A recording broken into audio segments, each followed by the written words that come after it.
dahil sa pagsasalita hindi lamang ni Bishop Bacani, kung hindi, nakasama na rin ako at nakiisa sa kanya paglaban sa martial law. Noong panahong yon, 1984, 83, 82, magulong-magulo ang bansa. Sasabihin ninyo na meron ngayon na EJK, panahon ni Mr. Duterte. Noong panahong yon, hindi EJK ang naririnig natin, kung hindi death martial. May sinasabi sa akin dito, yung mga bulaklak nag-aanuhan eh. Nagbabagsakan na itong mga talagang iba yung vibrations na gagaling sa bibig ko eh. May sinasabi, mahal na birhen sa akin. Sige pa, nalalaglag na mga bulaklak. Tanggalin na nga. O, ayun. Baka mamaya itong microphone na malaglag. O, ayun. Okay na. Siguro naman hindi na po nalalaglag, ano? Gitna na to eh. Ganyan na nangyayari. Nagpaparamdam na. Baka mamaya magsimula na kayo dyan ng prayer vigil.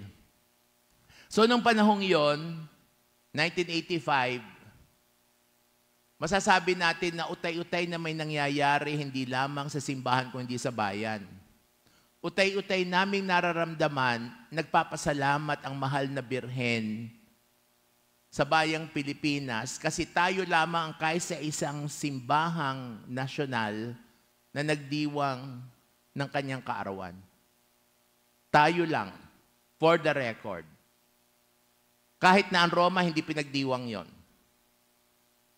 Kaya we were very proud that we call ourselves Pueblo Amante de Maria. Noong 1985, babalikan ko, nagdesisyon si Mr. Marcos na magkaroon ng snap elections. Nagaganapin February of 1986. Ano pa? 84, 85, 86, 87. Ano ang 87? The writing of the Philippine Constitution. Tandaan natin yan. Bakit? Noong nagkaroon ng revolutionary governments, si Mrs. Aquino, Tita Cory, desisyon niya balikan muli ang saligang batas. At nag-appoint siya ng 50 miyembro ng Constitutional Commission na siyang magdadraft ng Philippine Constitution. At ang namuno dito sa Philippine Constitution ay walang iba kung hindi si Justice Cecilia Muñoz Palma. Nag-graduate ng St. Scholastica's College. Isang matibay, malakas na pangyayari ito. Bakit? Tingnan natin. Ang 87 Constitution ay bunga ng EDSA People Power 86. Kung ang EDSA People Power 86 ay bunga ng pagmamahal ni Mariang Ina ng Diyos sa Pilipinas, ang saligang batas ng 87 ay bunga ng ating pagtanaw ng utang na loob sa Diyos, sa demokrasyang ating natanggap noong 1986. Two pillars. 85, 86, 87. At ano ang nakasulat sa Philippine Constitution? Kinuha ko po ito sa Google. Ang nakasulat doon, we, the sovereign Filipino people, imploring the aid of Almighty God in order to build a just and humane society and establish a government that shall embody our ideals and aspirations, promote the common good, conserve and develop our patrimony, and secure to ourselves and our posterity the blessings of independence and democracy under the rule of law and the regime of truth, justice, freedom, love, equality, and peace, do ordain and promulgate this Constitution. Those are from the words of the preamble. Please take note, for the record, we are the only constitution that has as its preamble include love. Please take note, 3 religious ang inappoint ni President Cory na siyang maging bahagi ng Constitutional Commission. Sino yon? Bishop Ted Bacani, Father Joaquin Bernas, SJ, isang magaling na abogado, na paring Jesuita, at ikatlo, Sister Christine Tan of the Religious of the Good Shepherd na champion ng mga mahihirap dito sa bansa. She was before Superior Provincial of the Religious of the Good Shepherd, the RGS Sisters. 50 of them, including the late Director Lino Broca and Secretary of Labor Blas Ople. Pag-aralan niyo mabuti, pinag-aralang mabuti ng Pangulong Corazon Aquino ang pagpili ng 50 lalaki at babae na siyang magsusulat ng Philippine Constitution. Nasaan tayo? Ito'y kwento ko. Ako po'y assistant parish priest nga sa Paco. 1 taon at kalahati pa lamang akong pare. Na-ordain ako, edad 24 years old. Kaya nung panahong yon, ako'y 25 years old, doon nag-EDSA. At ako ang in charge ng mga kabataan sa Manila South. Ito ho ay from St. Vincent de Paul Parish, Santa Maria Goretti Parish, Ermita, Malate. Ito yung mga parokya. At ako in charge ng mga kabataan. At ang kikwento ko ngayon sa inyo, yung nangyari. Noong 22 ng gabi, dumating si Bishop Bacani, aligagang-aligaga. Sabi sa akin, Jerry, bumaba ka rito. Nung ako'y bumaba, sabi niya sa akin, ikay magsutana. Sabi ko, Bishop, 11:00 na po ng gabi. Bakit po ako magsusutana? Basta, magsutana ka muna, tapos bumaba ka. Nung bumaba na ako, sabi ni Bishop Ted, tawagan mo si Cardinal Sin. Gusto kong kausapin. Bishop, 11:30 na po ng gabi. Baka tulog na po ang kardinal. Basta tawagan mo. So tumawag ako, ang sumagot guard. Sabi ng guard, Father, sorry po, tulog ng kardinal. Sabi ko, Excellency, tulog na po daw si Eminence. Balisang-balisa pabalik-balik siya Sabi niya, may nangyayari may nangyayari. So sabi ko, ano hong nangyayari? Okay. So sabi niya sa akin, tawagan mo ulit si Cardinal. Nung tumawag ako, ang sumagot si Father Sok. Sabi ko, Sok, gising ka pa. Oo si Cardinal, nandito. Gusto makausap ni Bishop Ted So nag-usap yung dalawa. Ang narinig ko lang kay Cardinal, ang sinasabi lang ni Bishop Bacani, please call the people, your eminence. Please protect these two men. Protect Juan Ponce Enrile and Fidel Ramos. Please ask people to go there. Please ask people to wake up. So narinig ako, ano pa yung nangyayari? Wala akong kaalam-alam. Tapos sabi ni Bishop Ted, kinakailangan may mangyari. Kinakailangan suportahan yung dalawa or else the leftists will take over and it will be more problems. So I was kind of concerned. I was concerned. Please take note, during that time, the country was in dire difficulties. There was so much massive corruption. And there were secret death marshals, and they were killing innocent victims who are accused of illegal drug trading. The peso had no value, and people were impoverished. It was very difficult for us. At least that was how I would read the situation. So, since I was in charge of the youth and I was in charge of social action, I saw the poverty of our people. The peso could not even buy groceries at that time. Hirap na hirap ang mga tao. At nung mga panahong yon, Sabi sa akin, well, meron pang isang tao, isang profesor galing sa Amerika, ang nag-hunger strike sa harap ng simbahan ng Paco. Dahil sa katiwalian na sinasabi na lupa daw ng mga Marcoses ay may nakatayong mga squatter, pinaalis ng mga gwardya o ng mga sundalo. Since tumututol itong mga taong ito, ay anong ginawa? Nagsimulang bumaril at ang napatay ay 2 bata.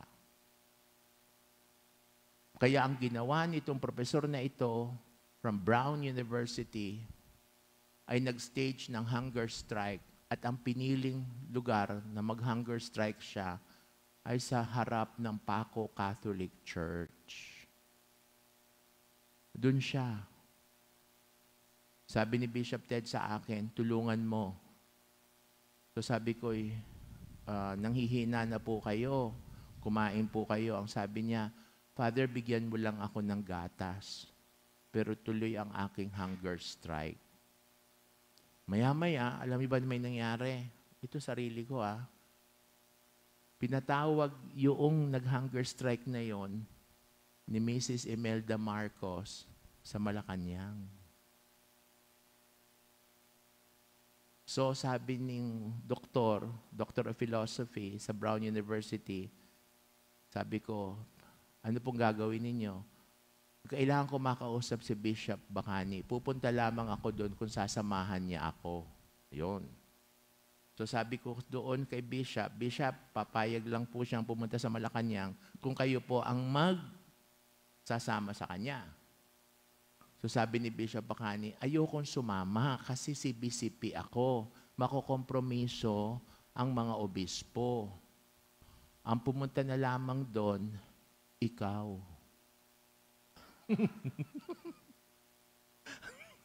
So sabi ko, por Diyos por Santo, anong gagawin ko roon? So sabi ko, tunay po, sasamahan ko po. Oo, ikaw na magsama.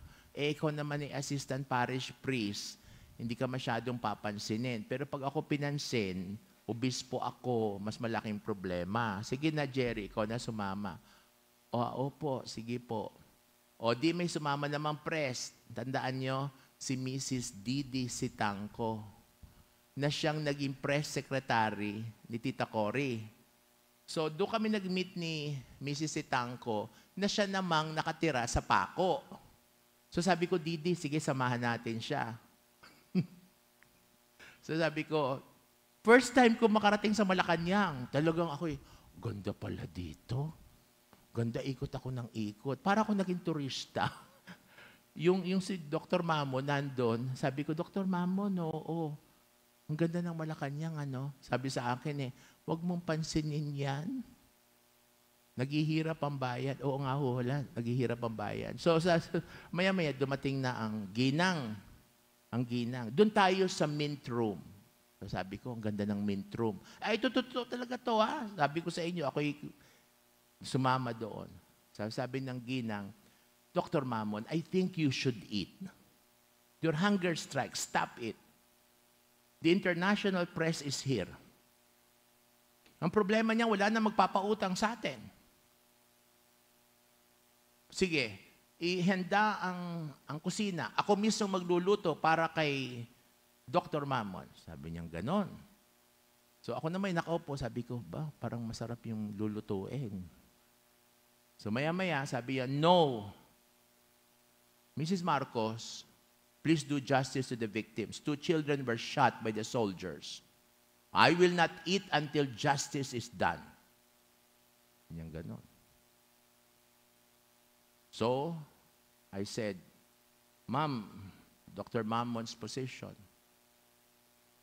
And the First Lady was really beautiful, She was really beautiful.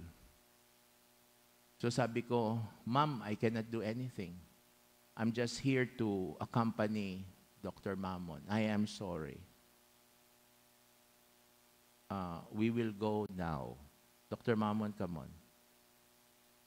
I escorted Dr. Mamon down and Mrs. Sitangco chronicled the whole encounter with the First Lady. That opened something to me as a young priest. Remember, I was a very young priest. I was only around 25 years old. And that opened something very powerful in me, that something was definitely wrong with the system. So, when we went back, we reported to Bishop Bacani, and he talked to Bishop Bacani, and he said, "With your permission, Excellency, I'd like to continue my hunger strike." He continued until the time in which the PGH emergency vehicle arrived. It was an ambulance that needed to bring him to the hospital. But he was able to make his point. That was the beginning. The next time was an event that really shook me, was that the son of a member of the charismatic community of Paco was brought. He was accused of being a drug dependent, used a pusher, and his body was found. He was gone for around 3 to 4 days. Aling Rosa was the mother. Anong nangyari po? Nakita ang kanyang bangkay na nakalutang sa Manila Bay. Nakatali ang kamay at paa at 15 saksak sa buong katawan at dinukot ang dalawang mata. Dinala ng jeep doon, panggahaw ng iyak si Aling Rosa. Isa na naman yon sa na nagimbal ako. Sabi ko, something is wrong. Something is wrong. During the election proper itself, I was in charge of NAMFREL for South Manila. I was moving from one precinct to another.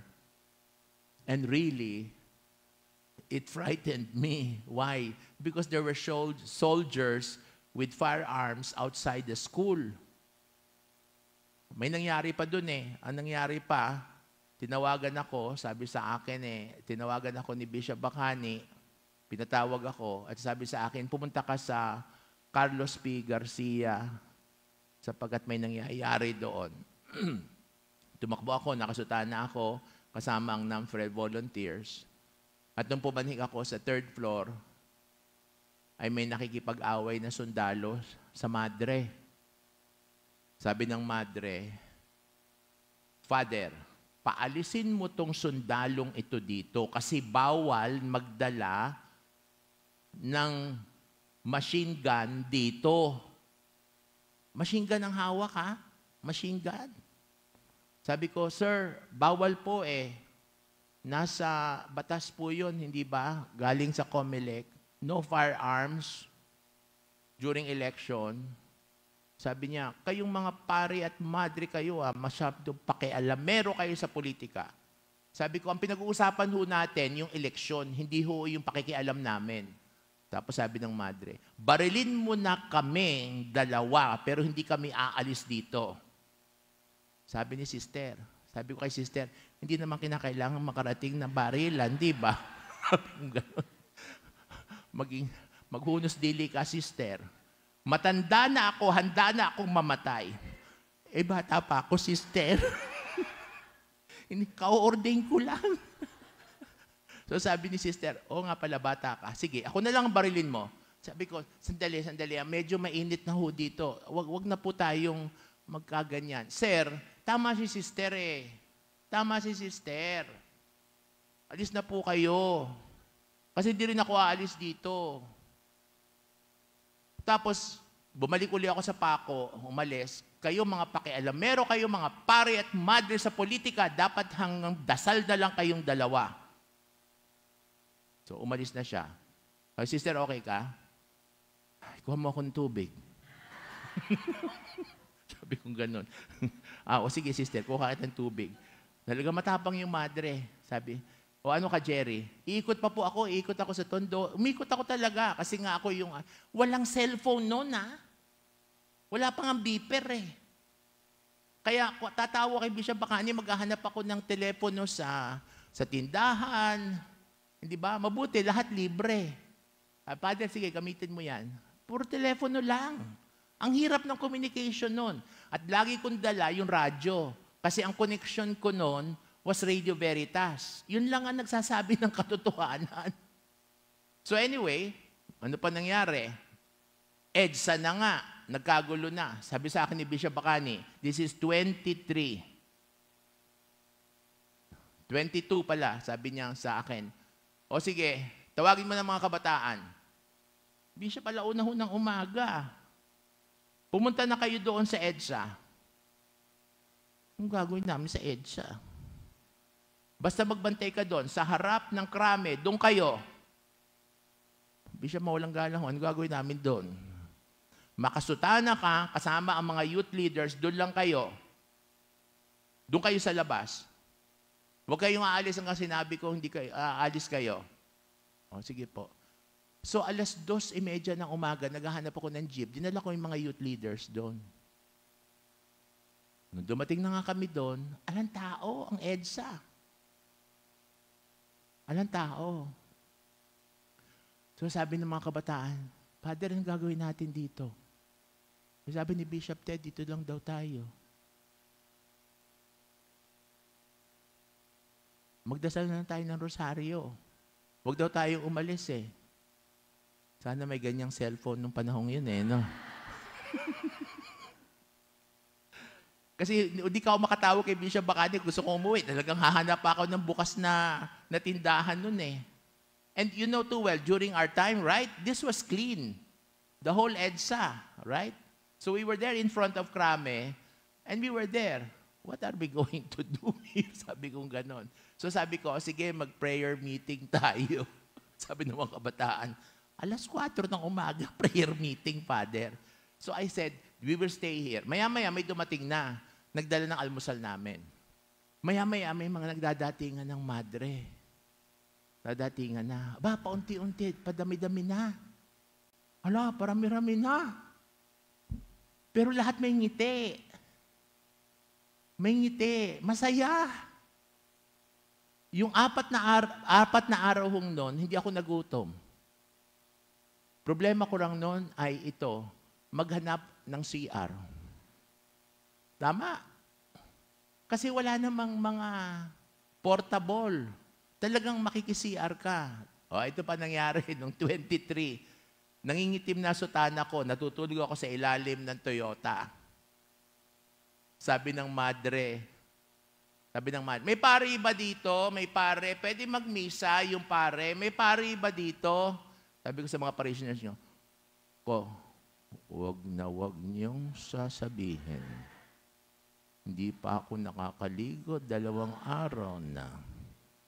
Wag niyong sasabihin may pare dito, ha? Sabi ng mga tao, si Father ho, andito sa ilalim ng... Sabi ko, may mga hudas din dito, no? Mga taksid. So, no, yes, sister, what can I do for you? Father, can you say mass? Mga madre talaga, matatapang. Sabi nga ni Cardinal Sin, the veil of the sisters was more powerful than the helmets of the soldiers. Matapang. So, ano ginawa? Wala akong maskit, Father, sumakay ka dyan, dadalhin ka sa Sanctuario de San Jose. Nung dumating ako doon, nandun ang matandang Father Guido, ang founder at builder ng San Jose Church, dito sa Green Hills. Sabi ko, Father, I need maskit. Oh, sure. Maskit. Come. So we fixed the maskit. Okay, Father, just tell me whatever you need, ha? You come back here. Anything, food, whatever, ha? Kasi Italiano siya eh. Nung dumating na ako doon, sabi ni sister, asan ang lamesa? Sabi ko, o nga pala, no, lamesa.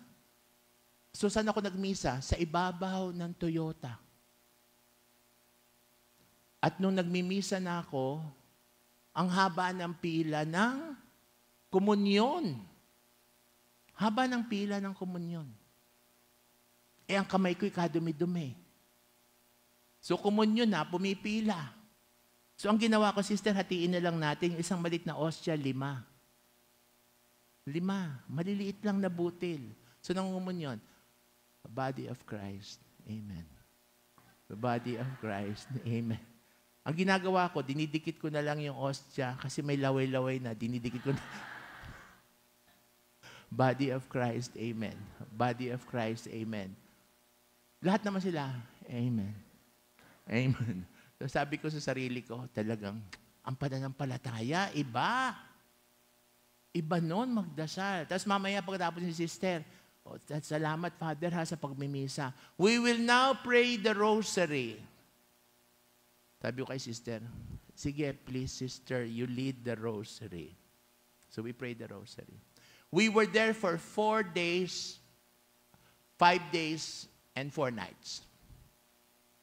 My orders from Bishop Bacani, don't leave the place. However, when I called him again, may nangyari. Sabi niya sa akin, punta ka sa Otis. Alam niyo yung Otis sa Manila? May dumating ng mga sundalo galing sa Bicol. Mga gutom yun. Sa walkie-talkie, magdala ka ng pagkain. Ready na ang pagkain dito sa Paco. Dalhin mo roon. So kasama ko, 3 madre. Kinuha ko yung pagkain. Ako ang driver. Nakasutana ako. Yung 3 madre nandun. O Father, saan tayo? Otis, magdadala tayo ng pagkain sa mga sundalo. Gutom na gutom daw galing sa Bicol. So, bumaba kami, lumapit na kami. Nung lumalapit kami, sabi ng mga sundalo, tigil kayo! Tigil! Tigil! Sabi niyang ganon. Magdadala lang po kami ng pagkain kasi alam po namin nagugutom kayo eh. Hindi! Tumigil kayo dyan kundi babarilin namin kayo. So sabi ko dun, sa mga madre sa likod ko, sister, babarilin daw tayo. Mas maganda siguro na mauna kayo.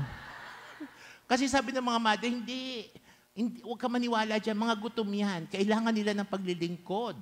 Sabi nung maliit na madre, sige sister, sa una kita. Ang plano ko ganito eh, pag nagkabarilan, siya hahawakan ko. Para siya barilin. So sabi ko, por mga kalokohan talaga, batang pari ako eh. Matatandang madre yung kasama ko. Sige, mauna muna kayo mamatay. So sabi ko, sister, sige, you go ahead. Forward. Okay.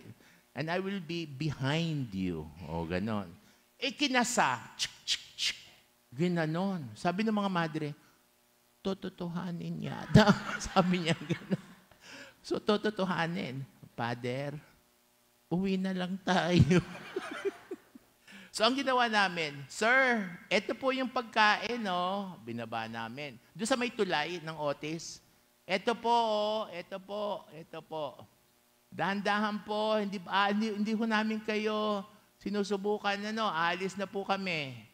Ayan po yung pagkain, mainit pa yan, masarap po yan.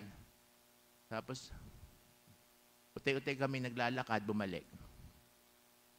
Bumalik kami sa Paco, sabi ni Bishop Bacani, go back to EDSA. Doon na naman kami sa EDSA. Hanggang sa 25. Noong 25, hindi malaman kung umalis na si Marcos. Di ba, urong at sulong? Wala na siya. Sigawan ng mga tao, sigawan kami. Wala na. Laban, nagaganon. Maya-maya, sisigaw si Bishop Bacani, nandito pa, balik sa dasal. Kasi wala ka namin, hindi namin alam. Pero, this is serious now. Pinasabog ang Radio Veritas. Tama? Ang pinakinggan namin ay ang Radyo Bandido. At ang tinig ni June Kitley. Kasi ang sabi ng Cardinal, you only listen to the voice of June Kitley. But in the radio, while we were listening, we would hear the voice of the Cardinal every 15 minutes with the words, a new Filipino self is emerging with a higher level of reflective power and a greater impulse that moves forward to the direction of freedom, truth, and justice. up to now, 39 years after, that voice of Cardinal Sin continues to reverberate in my consciousness. A new Filipino self is emerging with a higher level of reflective power and a greater impulse that moves forward in the direction of freedom, truth, and justice. That was Cardinal Sin. And the voice, continue to pray. And he was even saying, let us pray for Mr. Ramos and Governor and General and Secretary Enrile. But let us also pray for the President, Ferdinand Marcos. He said that. What happened next? It was 25. Marcos fled, and there was a mass at EDSA. The cardinal with his auxiliary bishops in attendance. Back. I was a member of the Presbyteral Council at that time na, and the cardinal said, Mr. Gokong Wei decided to give us a piece of his land there at EDSA. I decided to build EDSA shrine there and to appoint a most worthy pastor of EDSA shrine. And his name is Soc Villegas. He pointed to him. So all of us priests looked at Father Soc. Because Father Soc then was asking the cardinal to give him a parish. But the cardinal refused always the request of Father Soc because Father Soc was a very important man in the life of Cardinal Sin. He was a very big asset to him. A great man. Two great men. Tawag ko nga kay Cardinal, siya si Elijah. Si Father Soc, si Elias. Kaibigan ko si Father Soc eh. Para kong kapatid yon. Fast forward, pinagawa. Architect is Architect Manyosa. And I was part of the designing of this EDSA shrine because I was the head of the liturgical commission at that time. Alam niyo, pinag-aral ako ni Cardinal Sin sa Roma ng moral theology. Nung ako'y umuwi, pinatawag ako, now Jerry, you are now the liturgist. Sabi ko kay Cardinal, Your Eminence, I am a moral theology graduate, not liturgy. Sabi ni Cardinal Sin, moral theology, liturgy, they're all the same. You be the liturgist. So, sabi, nung pinagawa na to, ganito. Ako pa nag-i-inspect. Hine-check ko to. No? Nung PCP2, nagkaroon ng privileged speech si Cardinal Sin sa mga bishops kasi may umuugong sa mga obispo nung panahon yon that EDSA people power was simply political. And that the church was simply sucked into the political move. That was a voice. Cardinal Sin stood up and asked Archbishop Legazpi, president of PCP2, to give him some time to explain EDSA 1986. And Cardinal Sin told the story. One story he said was this, I could not forget, that there were 2 helicopters that were ordered by Mr. Marcos to shoot at the people in EDSA.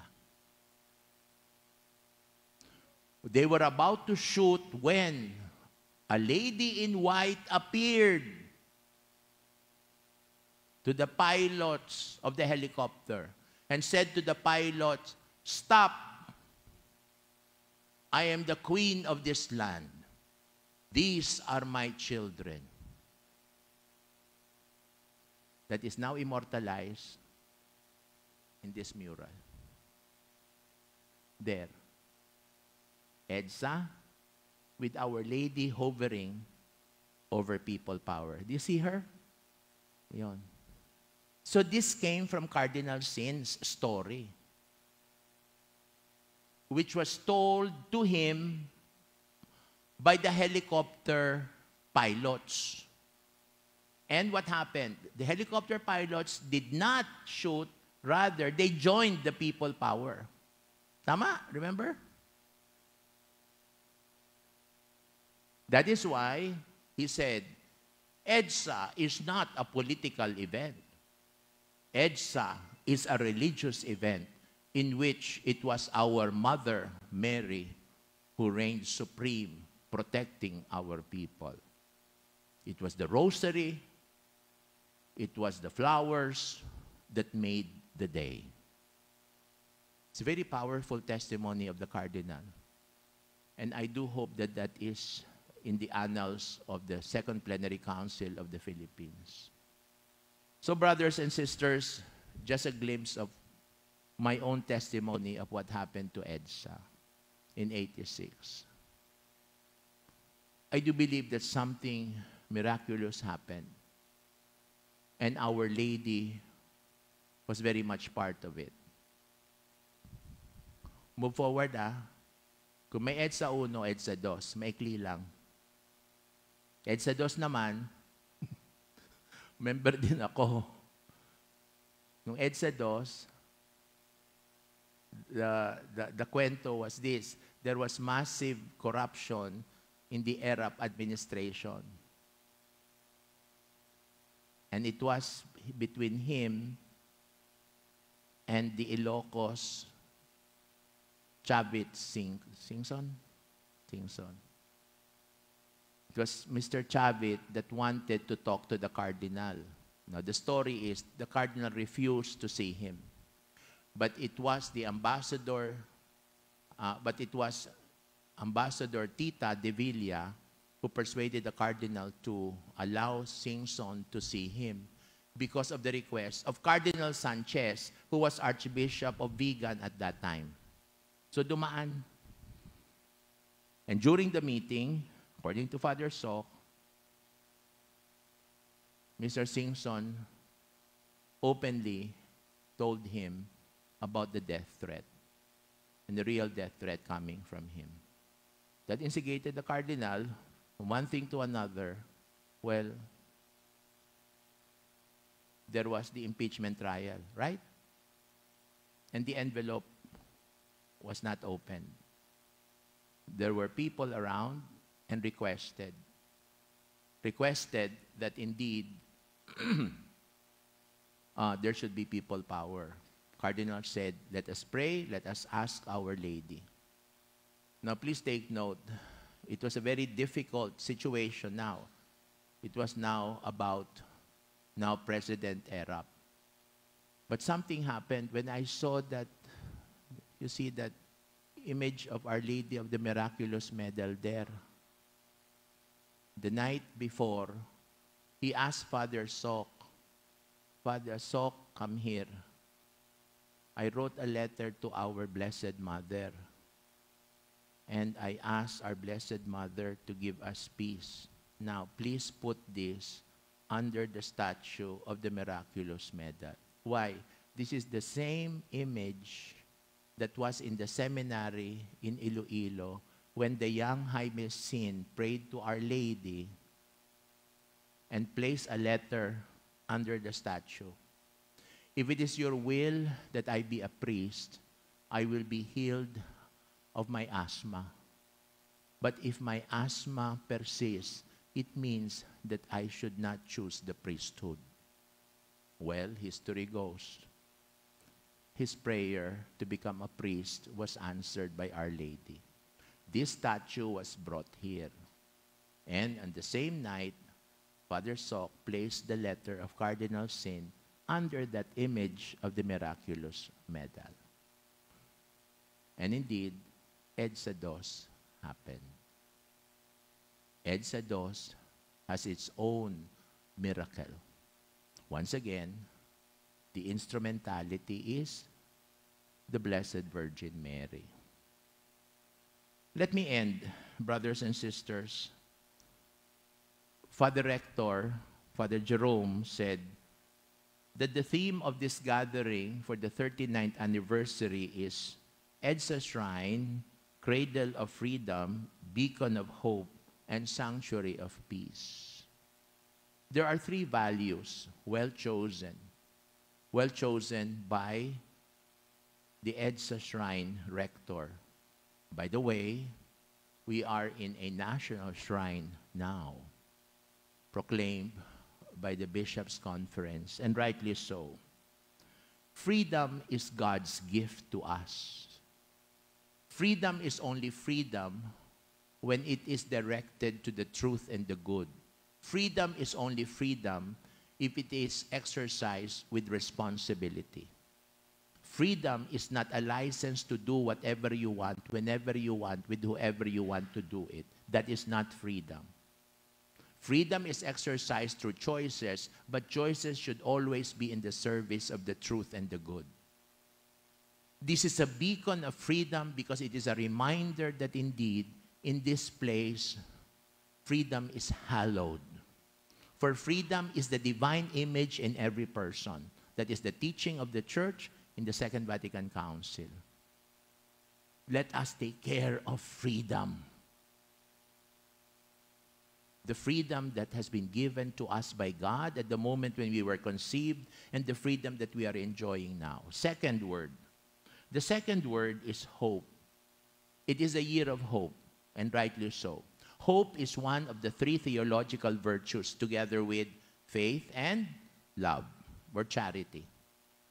Hope is the little sister with the two giants of faith and charity.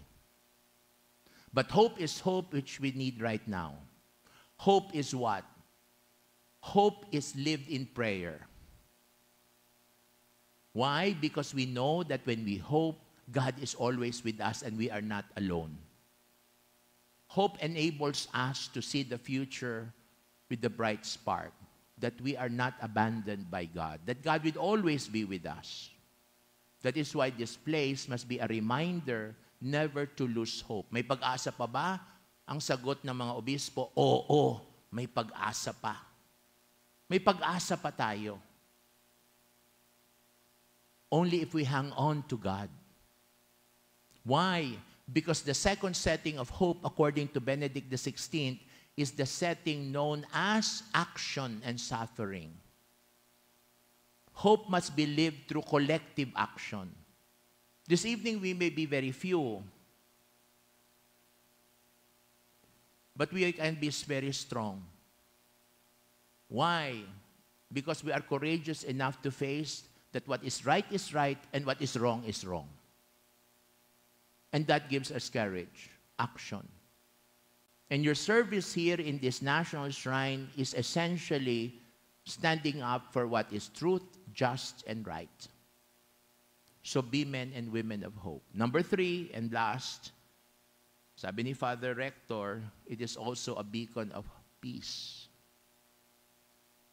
That is why the invocatory prayer here is Our Lady of Peace.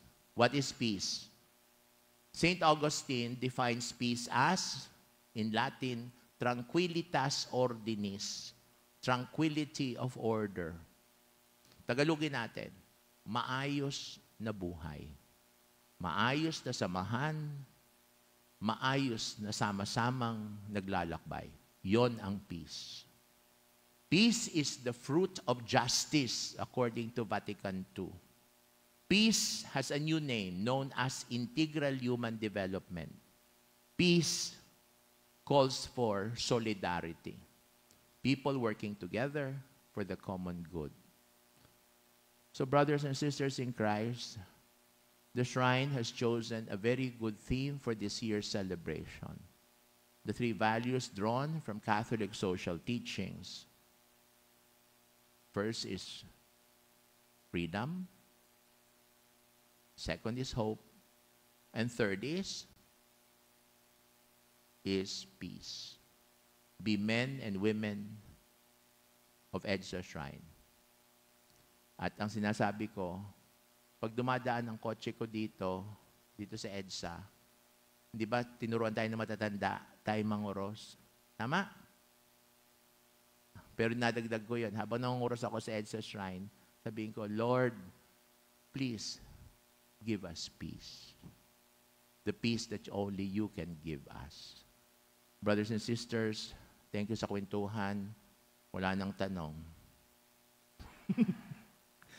Kasi yung kwento ko lang. Pero yun ang marami pa akong kwento. Kaya lamang yun ang mga piling-pili kong kwento. Kaya ako nasisiyahan sa pag-imbita sa akin ni Father Rector. Kasi sabi ko, at last, makikwento ko rin. Huling-huli huling kwento, pwede? Nung panahon na ni Cory, di ba may 7 coup attempts? 7 coup attempts. Sabi ba naman ni Cardinal, be-bless na natin ng EDSA Shrine, Jerry. Sabi ko, Eminence, we might be shot. No, the lady will protect us. Okay. So, andyan na lahat sila. Sabi sa amin ng PSG ba yun? Presidential Security Guard. Father, we're protecting the Cardinal. Behind the Cardinal is President Cory. Now, if there is shooting, please be the human shield. Sabing ganon. Kasi ako nga yung seremonyali. Ako yung humahawak kay Cardinal. Siya nagbe-bless na ganon, nakahawak sa kamay kong ganon. So sabi ko, ganon po. Sige po. Sabi ko kay Cardinal, Eminence, you will just bless here, ha? Doon lang sa tuktok, here. After that, you sit down. No. We will go around. And we will go down. Hello? Are you serious? Yes. I must be seen by my flock. Okay. So, nako. So, bumaba kami. Habang bumaba, sabi ko, Hail Mary, full of grace, the Lord is with you. Umikot kami. Bless siya ng bless, Pero, nagbe-bless siya, hawak-hawak ako. Ganon. Inikot niya yan. Inikot. Tapos bumaba pa. Diyan. Pagkatapos pumasok dito, blines niya uli. He really loved this place, Nako, Cardinal Sin. Pagdadaan siya, talagang laging dumadaan sa EDSA Shrine. Mahal na mahal niya EDSA Shrine. Tama. Mahal na mahal niya kayo. Kahit na hindi kayo kilala. Pero talagang mahal na mahal niya ang EDSA Shrine. Ito ay bunga ng kanyang debosyon sa mahal na ina. Kaya isang malaking karangalan sa atin nasa lugar na ito. Nasa pook na ito. Nasa banal na lugar na ito. In the presence of the most blessed sacrament, the real presence of Jesus with us, and the image of Our Lady. So, without further ado, thank you so much.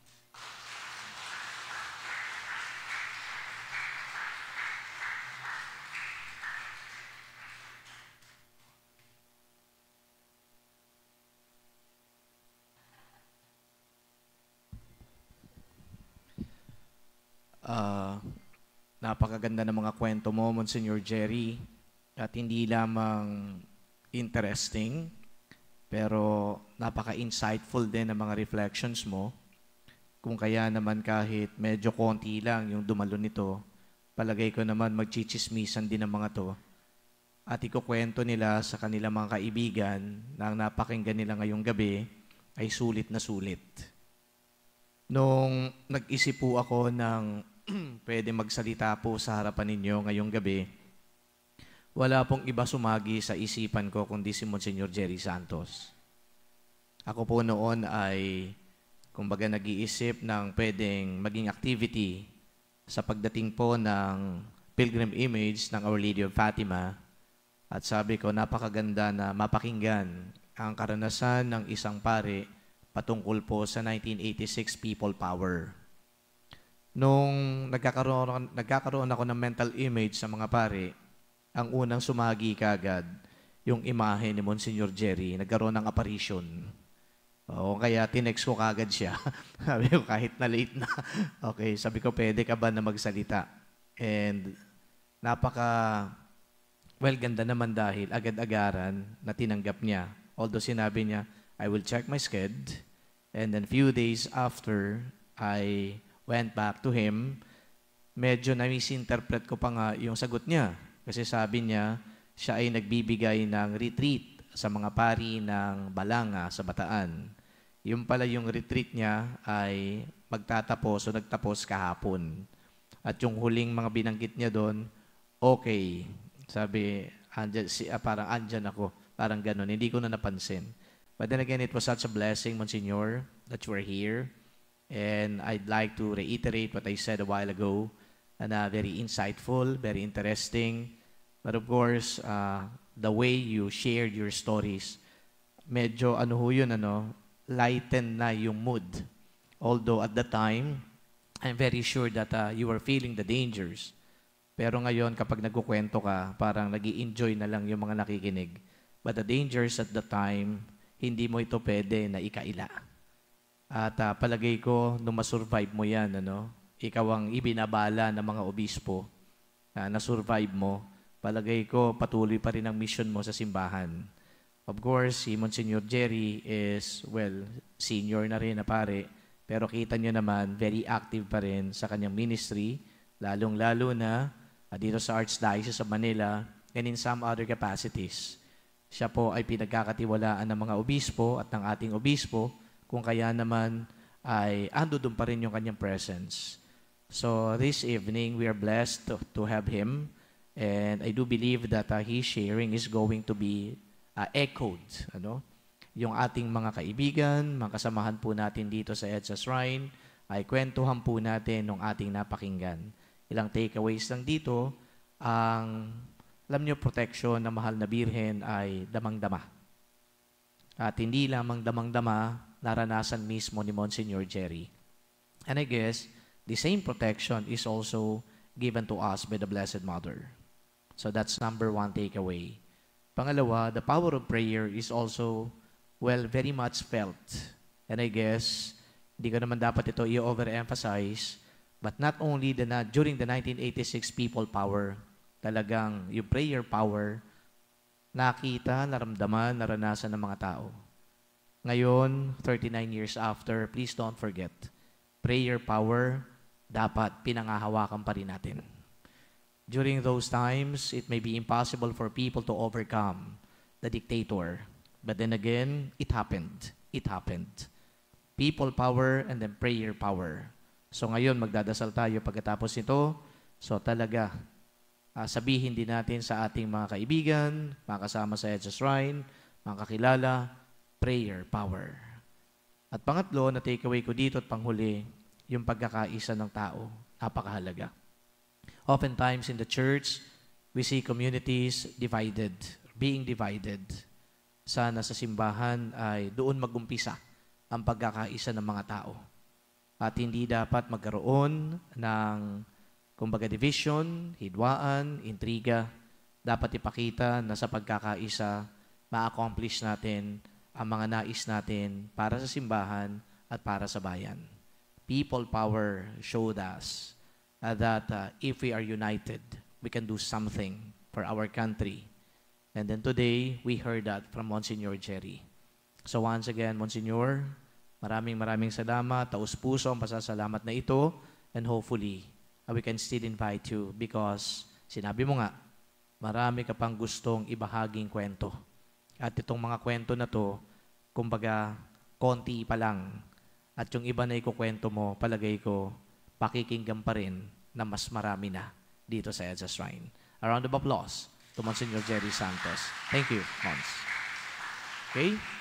And I do believe that some groups or ministries here at EDSA Shrine are assigned to do the praying of the Holy Rosary. So, iatid ko na ho si Monsignor Jerry dun sa kabila at kayo naman ho ay patuloy na magdasal. Magdasal para sa simbahan, magdasal para sa bayan. Good night po sa inyong lahat.